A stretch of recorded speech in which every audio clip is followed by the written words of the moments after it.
মা তো খালি আমার কর্ন আমি বলে 2 দিন পর পর কক্সবাজার আই 16 প্রো ম্যাক্স এর লেখা কক্সবাজার আই আমার হাতে কি দেখছেন একটা 16 প্রো ম্যাক্স তাহলে একবারে ঢাহা মিথ্যে কথা। তোমার নামে এই বদনামগুলো কারা দেয়?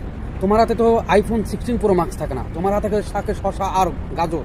কারণ তুমি যখন শোতে যাও তোমাকে শশা ধরিয়ে দেয়, তুমি যখন শোতে যাও তোমাকে গাজর ধরিয়ে দেয়, তুমি যখন শোতে যাও তোমাকে বেগুন ধরিয়ে দেয়। তাহলে তোমার কাছে যে এই বেগুনের কথা যদি বলতো তাহলে সত্য হইতো, কিন্তু তোমাকে বলে যে 2 দিন পর পর কক্সবাজার যায় আর আইফোন 16 প্রো ম্যাক্স দেখি।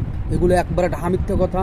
একবারে তোমার পক্ষে আমি আছি, এই যে মাথায় হাত দিয়ে কসম করে বলতেছি যে তোমার হাতে বেগুন মানায়, তোমার হাতে শশা মানায়, তোমার হাতে গাজর মানায়, তোমার হাতে আইফোন 16 প্রো ম্যাক্স মানায় না, এবং আমি কোনোদিন দেখিও নাই। ঠিক আছে, এটা যারা বলতেছে ঢাহা মিথ্যে কথা বলতেছে, অভিশাপ দিয়ে দিলাম ওরা যেন ধ্বংস হয়ে যায়। ঠিক আছে, ওরা যেন বউ হারা হয়ে যায়, ওরা যেন গার্লফ্রেন্ড হারা হয়ে যায়। ঠিক আছে, আমি তোমার পক্ষে